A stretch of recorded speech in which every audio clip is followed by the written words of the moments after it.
तो मैं जहाँ से आया हूँ, वहाँ जो मेंटालिटी है वो बहुत ही प्रिमिटिव है। वहाँ के लोग जैसे कि मैं अपने आप को ही देख लूँ तो अभी-अभी जस्ट जंगल से हम आए हैं। ऐसा कुछ भी नहीं है। सब इंसान है, सभी जंगल से निकले हैं। किसी के पास पैसा है क्योंकि अच्छी नौकरी या बिजनेस है, किसी के पास कुछ है, किसी के पास कुछ है। तो जो हालत एक इंसान की है वो पूरी इंसानियत की है।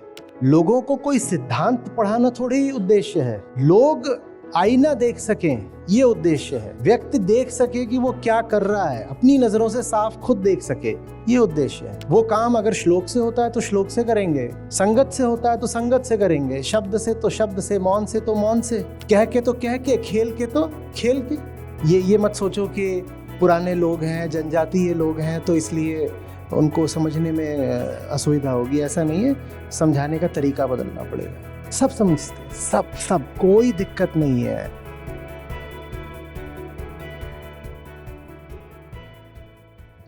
आचार्य जी बचपन से ही या बहु कहूँ हमेशा से ही ये अद्वैत शब्द सुनते आ रहे हैं। इसकी एग्जैक्ट डेफिनेशन आप क्या दोगे? द्वैत के दो सिरों में से एक पर जो होता है वो है जिसने अभी सवाल पूछा। वही कहता है कि दूसरा है। ये दीवार है ये आप कहेंगे, वो माइक है ये आप कहेंगे। जब तक आप हैं तब तक दूसरा है। ऐसा हो सकता है कि इस ब्रह्मांड में सिर्फ आप हो? ये ब्रह्मांड तो बहुत सारी चीजें हैं, बहुत सारे इंसान हैं। ऊत को हटाइए। ऐसा हो सकता है कि आप हो और ये कुर्सी ना हो, या आप हो और आप के खड़े होने के लिए कोई जमीन ना हो? ऐसा हो सकता है? नहीं, ऐसा तो नहीं हो सकता। तो ये द्वैत है, ये अहंकार होता है और हमेशा अपने किसी विषय के साथ होता है। कभी वो माइक के साथ है, कपड़ों के साथ है, जमीन के साथ है, पड़ोस में कोई बैठे हैं उनके साथ है, विचारों के साथ है ना। मैं का हमेशा कोई विषय होता है, मैं का हमेशा कोई विषय होता है। ये होता है द्वैत। द्वैत इसमें जो मैं है, जब वो अपने ऊपर मुड़ करके अपना मिथ्यात्व तो देख लेता है, तो अद्वैत हो जाता है। द्वैत मतलब अहंकार का होना। अहंकार का होना तो अहंकार के विषय का होना। द्वैत इज अहंकार। द्वैत और ईगो एक ही चीज है। द्वैत हो ही नहीं सकता बिना अहंकार के। द्वैत के एक सिरे पर सदा अहंकार होगा। द्वैत के एक सिरे पर सदा अहंकार होगा। और अगर किसी में अहंकार नहीं है तो वो अद्वैत हो गया, ऐसा? जब अहंकार नहीं है तो बात करने के लिए ही कोई बचा नहीं ना। ये कहने के लिए भी कोई नहीं बचा कि अहंकार नहीं है, तो वो अद्वैत है। अहंकार नहीं है ये भी कौन बोलता है? इंसान, आदमी, इंसान हटाइए ना, अहंकार ही बोलता है ना। अहंकारी जो बोल रहा है। अहंकार नहीं है ये भी अहंकार ही बोलता है ना। तो अगर जब अहंकार सचमुच नहीं होगा तो ये कहने के लिए भी कोई नहीं है कि अहंकार नहीं है, वो अद्वैत है। तो अद्वैत का मतलब किसी दार्शनिक सिद्धांत से नहीं है। अद्वैत का मतलब अस्तित्वगत है।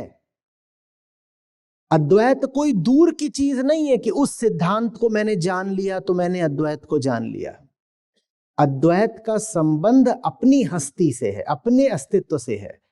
अहंकार है तो अद्वैत नहीं है, क्योंकि अहंकार होगा तो इधर अहंकार होगा उधर संसार होगा, इधर अहंकार उधर संसार, इधर जीव इधर जगत।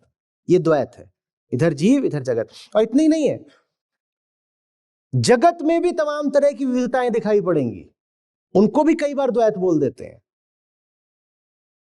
पर उन विविधताओं को भी देखने वाला कौन है? उन विविधताओं का भी दावा करने वाला, उनको सत्य मानने वाला कौन है? अहंकार ही है। तो इसलिए द्वैत में अहंकार सदा मौजूद होता है, सदा। अब जैसे जो शास्त्रीय द्वैत है उसमें ऐसे कहा जाता है कि एक सृष्टिकर्ता है, उसने सृष्टि बनाई है, ये डुअलिटी है। उदाहरण के लिए जैसे द्वैत वेदांत भी होता है। वेदांत की कुछ लोगों ने द्वैतात्मक व्याख्या भी करी है। तो कहते हैं कि सृष्टि करता है ईश्वर और उसकी सृष्टि है, और ये दोनों अलग अलग हैं, इसको द्वैत बोलते हैं। पर यह बात भी बोलने वाला कौन है? मैं कह रहा हूं मैं हूं और मैं इस सृष्टि पर चल रहा हूं, तो ये सृष्टि है। माने मेरे होने से प्रमाणित होता है कि ये सृष्टि है, और मैं हूं तो मुझे किसी ने तो बनाया होगा। मैं हूं तो मुझे किसी ने तो बनाया होगा, तो मेरे होने से प्रमाणित होता है कि कोई ईश्वर है। यहां भी कौन बैठा है केंद्र में? अहंकार। तो द्वैत में सदा अहंकार ही केंद्र में होता है। द्वैत में सदा, भले ही द्वैत में आप बोले कि द्वैत का मतलब है कि the essential separation between God and the world, the creator and the creation, कई लोग ऐसे भी उसे व्यक्त करेंगे।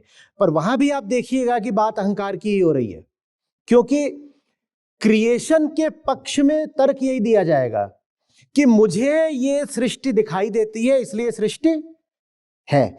अगर ये सृष्टि नहीं है तो मैं खड़ा किस चीज पे हूं? मैं हूं, मैं इस जमीन पर खड़ा हूं, तो जमीन सच होगी ना। जमीन क्यों सच है? क्योंकि मैं तो सच हूं ना। और ये दावा किसका है? तो शुरुआत ही किससे हो रही है? अहंकार कह रहा है मैं सच हूं, आई एम रियल। मैं रियल हूं तो ये जमीन रियल है, और मैं रियल हूं तो मेरा कोई रियल क्रिएटर भी होगा। तो वहां भी अहंकार ही बैठा हुआ है, वहां भी अहंकार ही बैठा हुआ है। तो अद्वैत का संबंध सीधे सीधे अहंकार के लोप से है। बाकी जितना दर्शन है वो आई को मान्यता देकर चलता है। अद्वैत अकेला है जो आई पर ही वापस मुड़ जाता है, और इसीलिए उसको आखिरी दर्शन कहते हैं। क्यों? क्योंकि वो दार्शनिक को ही मिटा देता है, अब आगे दर्शन कौन बढ़ाएगा? एक दार्शनिक था, वो अपने आप को मान्यता दिए पड़ा था, मैं तो हूं ही, और वो इसके बारे में अपना फलसफा दे रहा है, उसके बारे में सिद्धांत दे रहा है, वहां नई थ्योरी ला रहा है, एक और नई किताब लिख रहा है, वो दार्शनिक है। ठीक है? और जहां कहीं भी आई को सेंटर में रख के कुछ भी करा जाएगा, वो सारी थ्योरीज क्या होंगी? डुअलिस्टिक, द्वैतवादी। क्योंकि उसमें एक छोर पर तो आई है ही, और दूसरे छोर पे कोई और होगा। एक छोर पर आई है, दूसरे छोर पर एक्स है, ये डुअलिटी हो गई, I and X, I and X. अद्वैत इस मामले में एकदम अलग है, एकदम विशिष्ट है। वो कहता है एक्स गया भाड़ में, आई मुड़ेगा और किसको देखेगा? आई मुड़ेगा और किसको देखेगा? आई को ही देखेगा। और आई जब मुड़कर आई को देख रहा है, तो आई को पता चलता है कि मैं तो फर्जी निकला। आई अभी तक किसको देखने में व्यस्त था? x1, x2, x3, x4, इनको देखने में लगा हुआ है। अद्वैत कहता है तू छोड़ सब कुछ, खुद को देख, अपने माही टटोल, अपने में वापस मुड़, मुड़ वापस। मुंह को कहां ढूंढे बंदे, मैं तो तेरे पास में, भीतर मुड़, भीतर मुड़। अद्वैत भीतर मोड़ देता है। जब भीतर मोड़ देते हो तो आई ही उड़ गया। आई के उड़ने को ही अद्वैत कहते हैं। अद्वैत ही अध्यात्म है। अद्वैत के अलावा जो कुछ है वो सब लोक धर्म है। अध्यात्म माने अद्वैत, अध्यात्म माने कोई और कहे, कोई कहे मैं आध्यात्मिक हूं, लेकिन अद्वैत नहीं मानता तो वो आध्यात्मिक नहीं है, वो लोक धर्मी है। क्योंकि अगर अद्वैत नहीं है तो क्या है? अगर अद्वैत नहीं है तो क्या है? अद्वैत किसको उड़ा देता है, किसको साफ कर देता है? और अगर अद्वैत नहीं है तो फिर क्या है? तो फिर अगर अद्वैत नहीं है तो अहंकार है, और जितना आप दर्शन बता रहे हो अहंकार की रक्षा का दर्शन है। अद्वैत के अलावा जितना दर्शन है वो वास्तव में अहंकार को सुरक्षित रखने का दर्शन है। वो अध्यात्म कैसे हो सकता है? इसका इंग्लिश वर्ड क्या होगा आचार्य? किसका? अद्वैत का? Non duality. हाँ, non duality. Non duality. Thank you. जी, नमस्कार आचार्य जी। सबसे पहले तो मैं बहुत बहुत बहुत ग्रेटफुल हूँ कि आप मेरी ज़िंदगी में आए। ऐसे जहाँ तक मैं ऑब्ज़र्व किया हूँ कि आपके जैसे व्यक्ति शायद हज़ारों सालों के बाद एक ऐसा व्यक्ति कहीं न कहीं होते हैं, जो हमें सही मार्ग दिखाते हैं। आचार्य जी, मैं जिस जगह से बिलॉन्ग करता हूँ, मैं जहाँ से आया हूँ, वहाँ मुझे जहाँ तक मुझे मालूम है कि लोग अभी तक जो मेंटालिटी है वो बहुत प्रिमिटिव है। मैं अरुणाचल से आया हूँ और वहाँ के लोग जैसे कि मैं अपने आप को ही देख लूँ तो अभी-अभी जस्ट जंगल से हम आए हैं। मेरे अभी अरुणाचल में अब देखा जाए तो ज़्यादातर थर्ड या फर्स्ट, सेकंड, थर्ड जनरेशन के लोग ही हैं जो फॉर्मली एजुकेशन भी लिए हैं। इनफैक्ट मेरे फैमिली से तो मैं फर्स्ट जनरेशन ही हूँ जो फॉर्मल एजुकेशन का मिल पाया हूँ। हमारे रीति-रिवाज बिल्कुल ही एकदम प्रिमिटिव स्टेज में ही है अभी तक भी। हमारे खान-पान सिर्फ़ मांस-मछली यही होते हैं और रीति-रिवाज़ों में जैसे कि शादी हो गए हो, तो हज़ारों जैसे कि ये होते हैं, मिथुन होते हैं हमारे वहाँ पे, जो गाय का जैसा होता है। शादियों में चला जाता है सैक्रिफ़ाइस और होता है ये त्योहारों में होता है सैक्रिफ़ाइस बहुत सारा।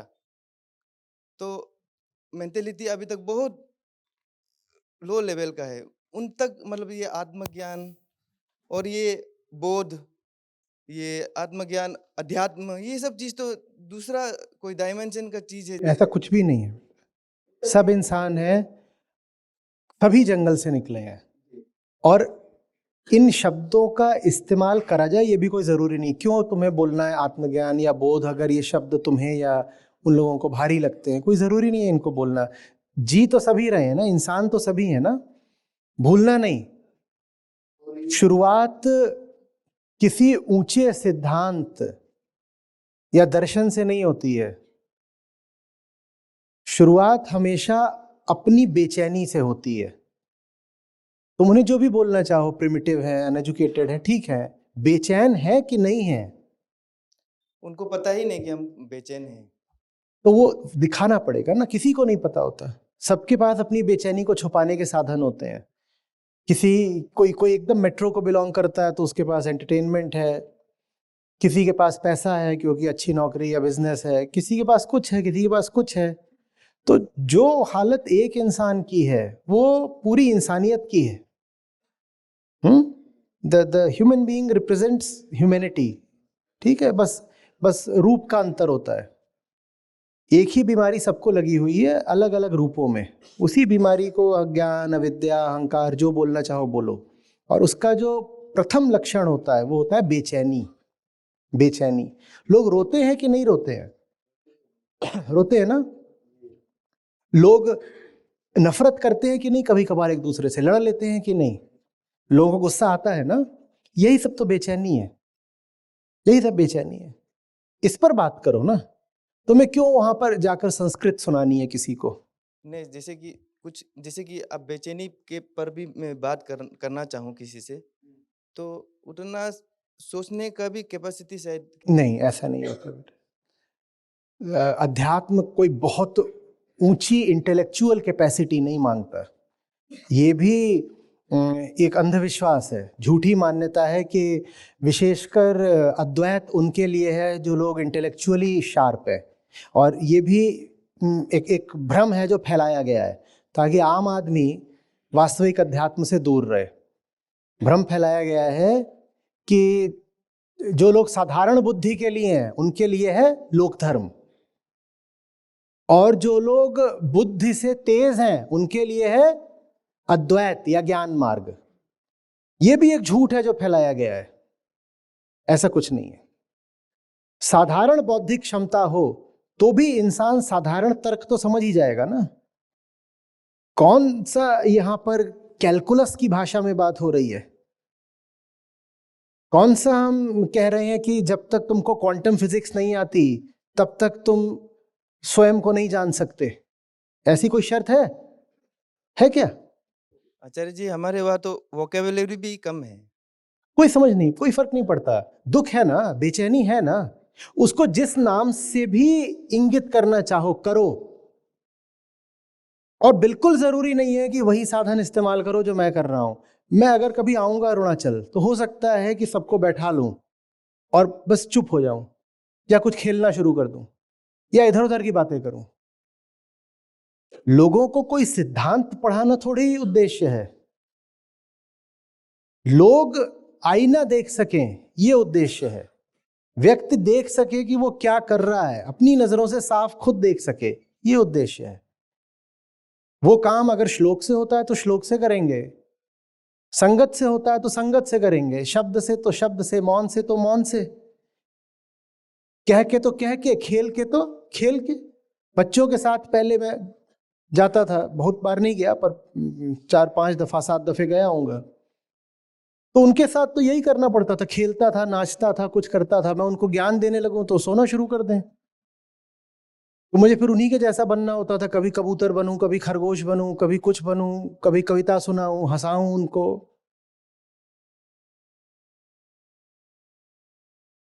सब समझते हैं, बच्चे भी समझते हैं। ये मत सोचो कि पुराने लोग हैं, जनजातीय लोग हैं, तो इसलिए उनको समझने में असुविधा होगी, ऐसा नहीं है। समझाने का तरीका बदलना पड़ेगा। उनको भी समझा पाएंगे जो बिल्कुल सब डीपली समझते हैं, सब कंडीशन। कोई दिक्कत नहीं है। इतने लाख लोगों का गीता परिवार है, तुम्हें क्या लग रहा है उसमें सब क्या किसी विशिष्ट वर्ग के लोग हैं? हर तरह के लोग हैं, हर आय के भी, हर आयु के भी, लिंग के भी, प्रदेश के भी, देश के विदेश के भी, इस भाषा के भी, उस भाषा के भी, हर जाति के, अलग अलग धर्मों के, सब समझते हैं, सबके लिए चिंता मत करो। धन्यवाद। हम्म।